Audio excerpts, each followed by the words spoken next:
Happy Saturday! Y'all already know I show up here for y'all every Saturday with some tips, and I'm glad you're taking the time to hang out with me. If you don't know me, you're new here. My name is Jaree Williams. I am a postpartum coach helping new moms navigate through postpartum so they can achieve balance. And yes, you hear balance tossed. Hello! You hear balance, the word balance tossed around a lot, but I'm going to tell you, balance is what you make it off of your expectations. So balance doesn't look the same for each mom. It can look very different.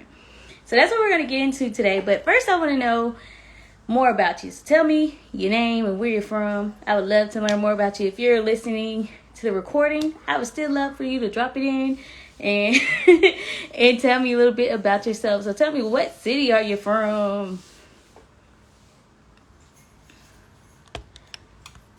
All right, I'm gonna wait for y'all to get those in, and I just want to see. But yeah, I'm so happy to have you guys tuning in with me. I have my notes on the side, y'all, because y'all know I got pregnancy brain, and some days I might forget some notes, so I might go on a tangent, so I gotta keep myself on track. So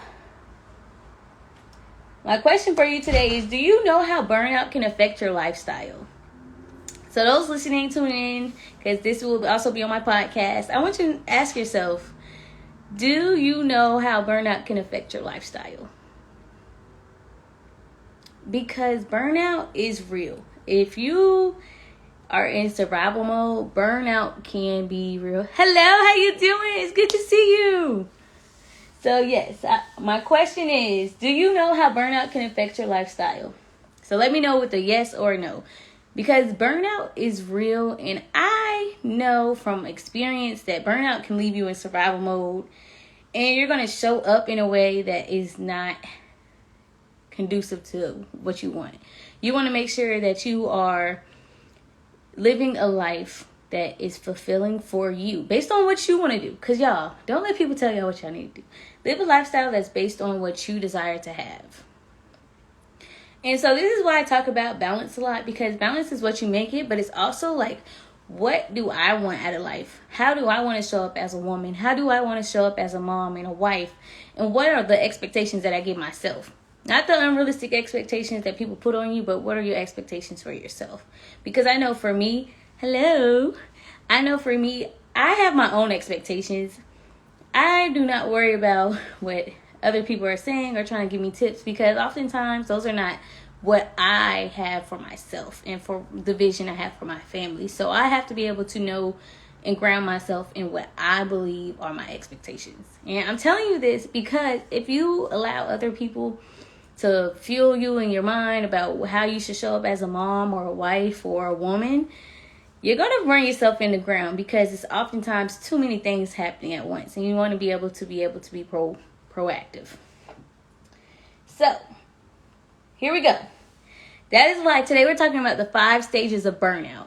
So we're going to go through, and I'm going to tell you about these 5 stages. And I want you to be able to identify where you are. Because once you identify yourself, you can tell, okay, if I'm on stage 3, I can get back to stage 1. Or if I'm on stage 1, that means I'm in a good space. It's so important to know where you are. That's how you can evaluate and take those steps back to know what do you need in that moment. And let me tell you, burnout is real. So make sure that you tune in all the way. And if you are listening to this podcast recording later on, listen through the whole way so you can identify yourself and remember these stages, so that when you are when you are in one of these stages and you don't know how to get back, you're going to learn how to get back. You're going to be able to do that today. So if you are in one of the later stages, I'm about to help you take those steps back to get back to that happy phase. So the first phase of burnout is the honeymoon phase. So this is like, you just had the baby. You guys are so happy. You like, oh, I'm not pregnant anymore. I got to bring the baby home. And it's just that love and all. So think about it like, when you get married and like the first stage, you're like all happy and glowing. That's how it is with motherhood. Because oftentimes you carry the baby for 9 months. And you felt them kick. You felt the move. You had your body changes. And so you feel like you know them, but you really don't know them until you see them. So it's just like a different kind of feeling. And so that honeymoon phase is going to get you through. And if you're taking care of yourself and your needs and still taking care of baby and all those things, like you're figuring out how to navigate that, then that honeymoon phase, that's that sweet spot. That's like, okay, if it's like this consistently, I'm going to be good, right? But then you go into another phase for burnout if you're not doing the things like, okay, I'm going to take a break. I'm going to ask for help. I'm going to make sure I get some rest. I may not sleep all through the night, but I can take a power nap when the baby's asleep. Those are the kind of things that you want to be doing during the honeymoon phase so that you can stay there. Because oftentimes as a new mom, we don't know. We don't have a blueprint of like what we're supposed to be doing. It's just like so many different factors going on. Like my body is changing and I'm going through postpartum. Yet I still have a baby to take care of, but I still have a household to run. And it's like, if you're working, you're like, okay, but I still have to think like and plan like, okay, when I go back to work, or if you're breastfeeding, you have to think about these so many factors that can lead you into going to like anxious and having anxiety. So that's when that onset of stress, like the small things start to trigger you. So I know many times as a new mom, people are always asking like, is the baby sleeping, or how's the baby sleeping? And they make you feel like, if the baby's not sleeping, they kind of make you feel bad because they're like, well, that's not a good baby. But it's like, it's a baby. They need someone to hold them. Like they were in the womb with comfort and warmth, and they felt they can hear your heartbeat, and they felt protected. And so when you go to sleep, it's like your body is surrendering to another realm. And that's hard for babies, and that's hard for like little kids as well. So you have to be considerate of that.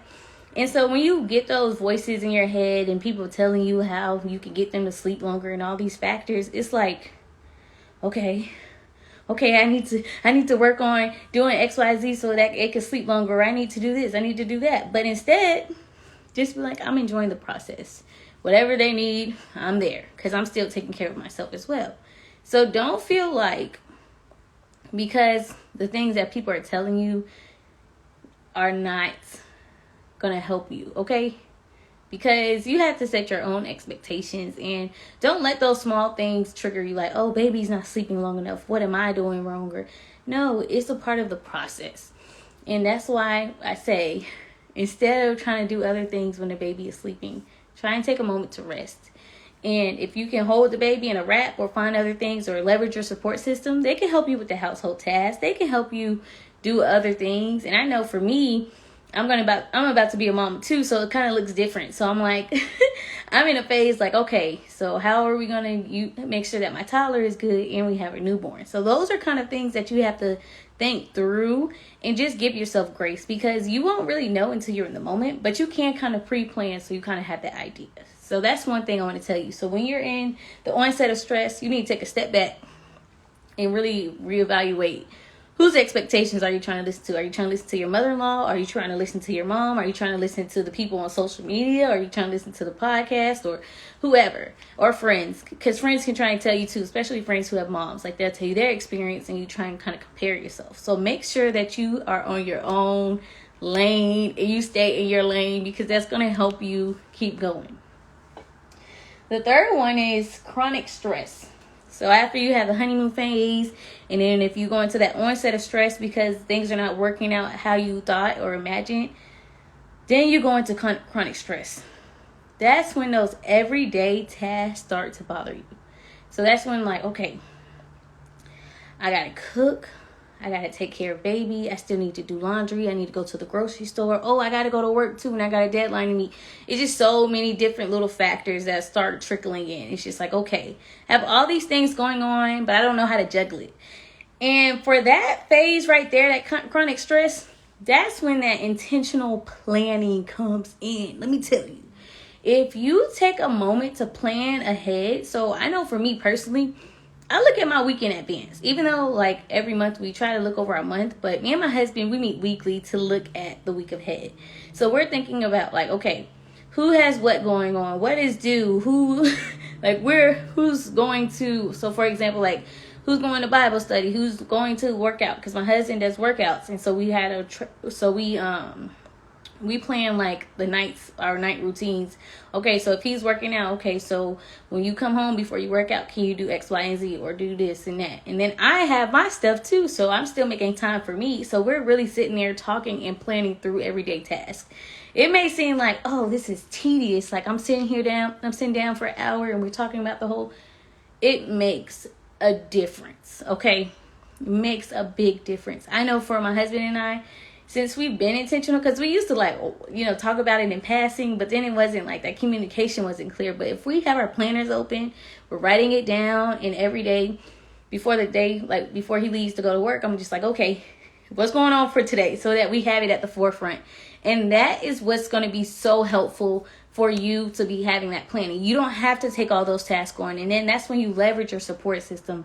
You're like, okay, I have a deadline at work I need to meet, so I might have to stay at work later this day. So could you make sure that our little one is doing what they need to do, or can you prepare dinner, or can you clean up, or give kids bath, whatever it is. That's where you have that communication. And as a new mom, it can look different from a mom who has a toddler. But what you can't do is really have that communication. And y'all, I'm not saying you just have to meet with your partners. Say you have a village around you who help you, like with the pickups and drop-offs or daycare, whatever it is, make that communication clear. Because you don't have to do everything by yourself. You're not a superwoman, okay? You are human, and you deserve to have a village. You should not be doing everything by yourself. And if you're like, oh, how do I get a village? It's possible. It takes time. You have to build relationships. You'll find people. But you just have to be open to it and know that you can attract people that care about you and want the best for you. So that's what you have to do with chronic stress, okay? When you have that chronic stress, you need to step back and start planning. Then, you go through that burnout phase. That's phase 4. You are overstimulated. You are overwhelmed. You're like, what is going on? Because your expectations are not your reality. Like, baby's not sleeping.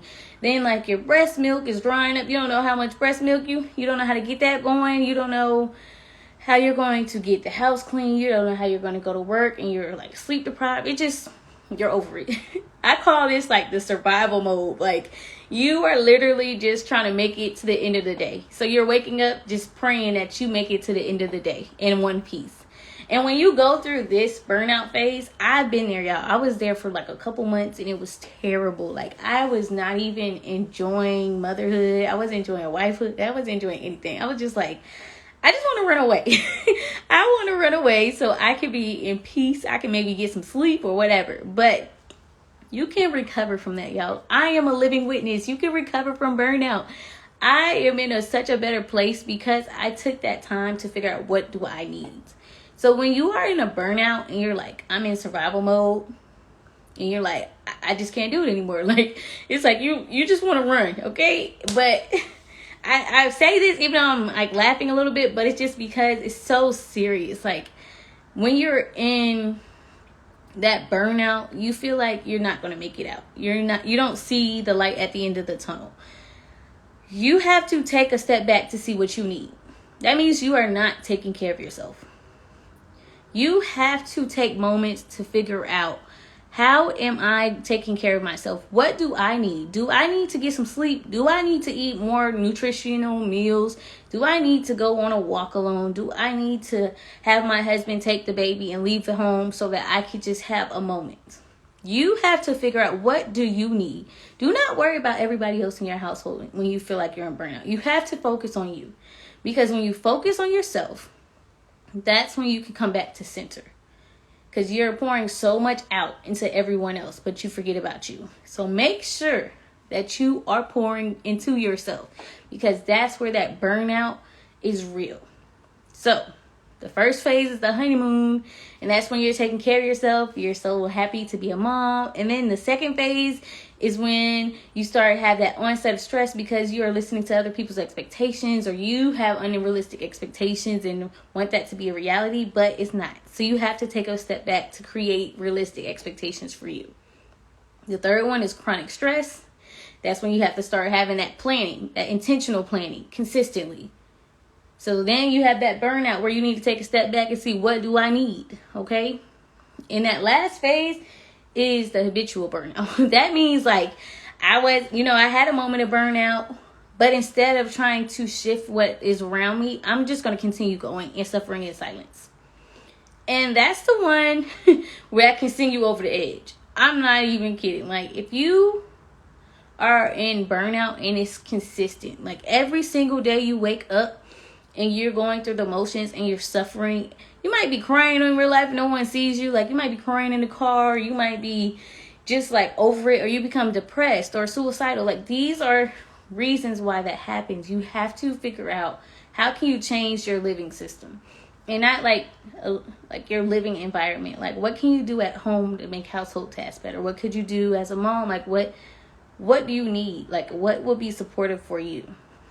And I know it's so tough to be vulnerable and ask for help. Like, it's like, I don't want people to know what I'm going through. What if they judge me? Or what if they, try to think I'm a bad mom and all that stuff?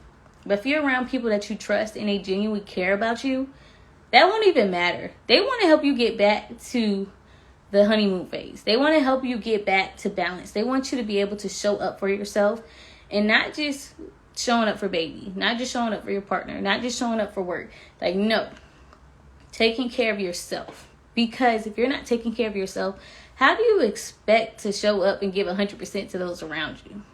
So that is something you really have to think about, and really know that you can recover from a long term of burnout. It just takes a lot of work. And not work as in, oh, I have to work hard. No, like, it's like a lot of planning. It's a lot of self-care. It's a lot of creating new habits and creating new systems in your home and communicating with your partner. And if you're single, it's like, I got to communicate with my village. Like, it's just, that's the work you have to do. But that's the work that's going to help you come back to terms with where you want to be. And I'm not saying it's going to happen overnight. It is a process. So you just start doing a little at a time. So don't think you have to just go out right now and just go and do all those things. Do small things, but do bit by bit. And the first one, if you are in burnout, I would just give you a tip to see, what do you need? What do you need help with? How can you get support? Those are the questions you have to ask yourself first, because you won't be able to communicate with your partner of what you need if you don't know what you need. So that's what you have to do. And take that alone time. Even if you have to wake up a little earlier or go to bed a little later, it's so worth it, y'all. Okay? It's so worth it. Those little moments of silence, even if it's 5 minutes before everyone in the house gets up, it makes a big difference, because you get to start with just focusing on you for the day. And then at the end of the night, do something where you focus on you, okay? And find little activities. It's going to make a difference. And I say this to make sure I'm not going on a tangent, y'all. I say this because I want you to be able to identify where you are. You don't have to drop it in chat, because I know sometimes that's really personal, but I want you to identify where you are on your stage, on the stages of burnout.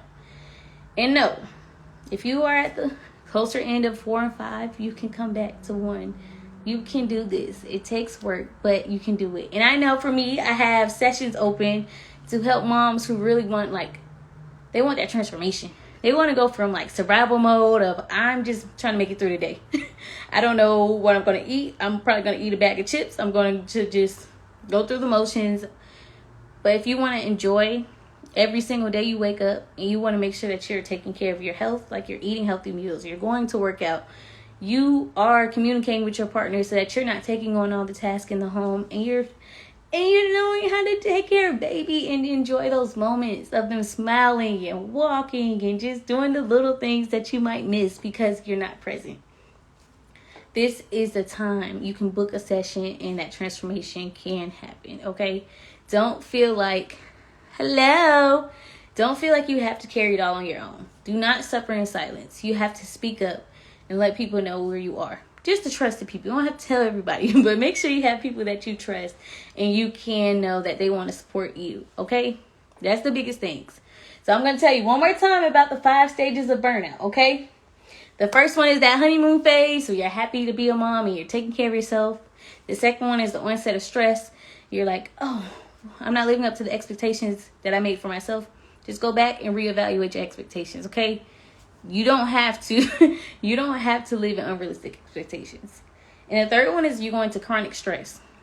But guess what? When you start planning intentionally, you can go back to phase 1. That's like, okay, I can get back to 1. It's not too far off. The fourth one is when you actually are in burnout. You're having those moments of overwhelm. You're overstimulated. You have to take a step back to see what you need and how you can be supported. And the fifth one is the habitual burnout. That's where you are suffering in silence and you don't want anybody to know, but you're just in survival mode, like you down the rabbit hole. But you can come back. You got to start figuring out what you need, how you can get support. You got to figure out how you can plan intentionally. These are the things you have to think about. so that you can get back to phase 1. It's never too late to recover from burnout. Never too late, okay? You just have to have that support and know what you need. And with that said, I hope y'all enjoyed this live. I was dropping tips. If you have questions, feel free to drop the questions down below. But I'm so glad that you came on and joined me. I'm just so happy to try and help moms recover from burnout, because you deserve a lifestyle that is thriving, not surviving. So yes, and until next time, I will see y'all next week, Saturday. And if you have, if you have questions, let me see if anyone has questions before I log off. Oh, thank you. I'm glad you enjoyed it.